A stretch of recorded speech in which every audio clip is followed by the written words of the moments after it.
reason Eric is here is because I asked him, and the senior correspondent at New York City Hall, Rafael Martinez Alaquin, to come here to talk about the sad state of the news media here in the United States and by extension the rest of the world. Now, ladies and gentlemen, you would think that if I brought in two seasoned journalists into the studios of the Paltalk News Network and said to them, you know, you guys, the profession that you have made as your own for your entire adult lives sucks. You'd think that they get pissed off and try to punch me out. But I think you're going to find that these guys may actually agree with me.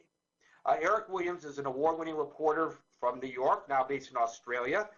News organizations, I wanted to say that he's formerly of Pacifica Radios WBAI-FM Evening News in New York. He covers the Pacific Asian region for the Paltalk News Network. He's extensively reported from the UN. Rafael Martinez Alaquin is the editor of nycfreepress.com, which you can actually get at going to yourfreepress.blogspot.com. And he recently made international news because he has single-handedly forced the city of New York to amend its charter to allow for people in the new media to be credentialed as bona fide, recognized, legitimate reporters here in New York City. Only fair since, gentlemen, the New York Times, the New York Post, the New York Daily News, channels 2, 4, 7, 9, and 11, and Newsday all have declining circulation or viewership. But people like you, Rafael Martinez Alaquin, you, Rafael, have an increasing number of people reading you on the blogs, and you have forced there to be changes in the way government runs itself here in New York City in a way that sometimes the New York Times, the Daily News, and the New York Post have been unsuccessful. Yes, indeed. But by the way, just yes, one correction on that. I mean, and that is it's Alaquin. Alaquin. Alaquin. Okay, I'm sorry. So thank you. So Martinez Alaquin. But go right on ahead. Okay, so let's go with Rafael first, and Rafael, if you could get a little closer to the microphone, that'd be great. Yeah. Tell me how it is that you believe that people who are in the new space, the internet, ought to be the ones who at least ought to be on a par with the people in the old-time mainstream media. But I mean, this is the 21st century, and we are 21st century journalists that cover the news. What is happening in the United States, probably in the rest of the world, that we here in the United States, we do not have a free press like we knew it. Wait a minute. First Amendment, free press. But they are not using, they're using their First Amendment for their own advantage. But the media are owned, both the electronic, the sound, and the printing by corporation, multinational corporation. Yes. And they just care about the bottom line. The reporter, I covered City Hall for almost 25 years. I've been studying the reporter there, and they are an extension of the government. They will not question the government hard policy that affect the people, the homeless, the poor people, because they don't want to get in the black with the reporter. You know, many reporters came to me and said, Rafael, I would like to ask the question, but if I ask the question, I'd be blackballed by the administration. Right. And that will happen that they are in cahoots with the administration, and they do a disservice to the public.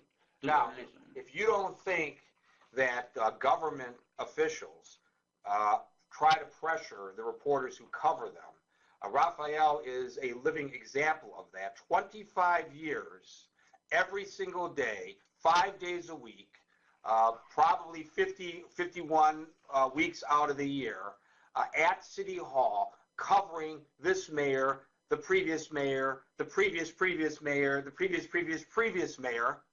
And because the current mayor, Michael Bloomberg, didn't like the questions that you were asking him because you haven't been co-opted like some of our colleagues have, he yanked your press credentials, which I'm glad he did, because this means that you filed suit against Mayor Bloomberg, and as a result of you filing suit against Mayor Bloomberg, I, Gary Baumgarten, qualify for a press pass in New York City. Not only you, many people, journalists who write on the internet, they'll be recognized as journalists, and the New York Police Department, they be issuing press credentials to them, and they apply, and that will happen they began in July to issue the new press credential.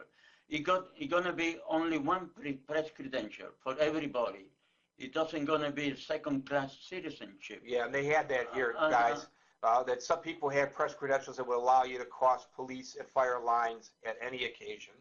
And some people had press credentials that basically allowed you to cover the Thanksgiving Day Parade, the Easter Parade, and the St. Patrick's Day Parade. And I think maybe even they would throw in, just to, sweeten the pie, the dropping of the ball on Times Square. But I'm not sure about that.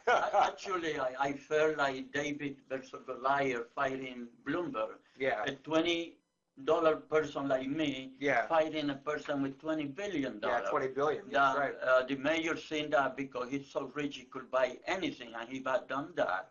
But he does not care about the working class, the middle class, and the poor. He just care about his friend in the financial district.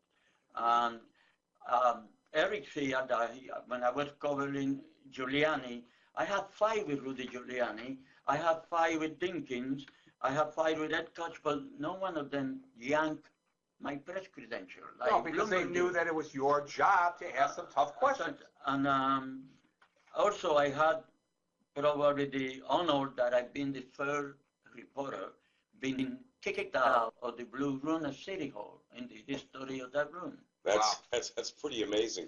But certainly, along with getting kicked out, you have to sort of draw a parallel too. This is Eric Williams here, and that is that Michael Bloomberg, Mayor Michael Bloomberg, has done to Raphael the same kind of thing that George W. Bush did with the noted Associated Press reporter Helen Thomas, basically not taking any of her questions in the White House press corps, and so Bloomberg has done the exact same thing with Raphael, and now also this has filtered down to the other side of the hall. That is the City Council Speaker Christine Quinn, who has what some people in the political circles would call an unholy alliance with the administrator. With the deputy mayor. Well, yes. Some people are calling her Bloom Quinn, others are calling her Quinn Bloom, but usually there's a tension between both either side of City Hall or either side of government. You have the legislative branch and the executive branch, and normally whoever is on top of the legislative branch, there's a tension, a natural tension, even if they are from the same political party, which in this case they're not. He's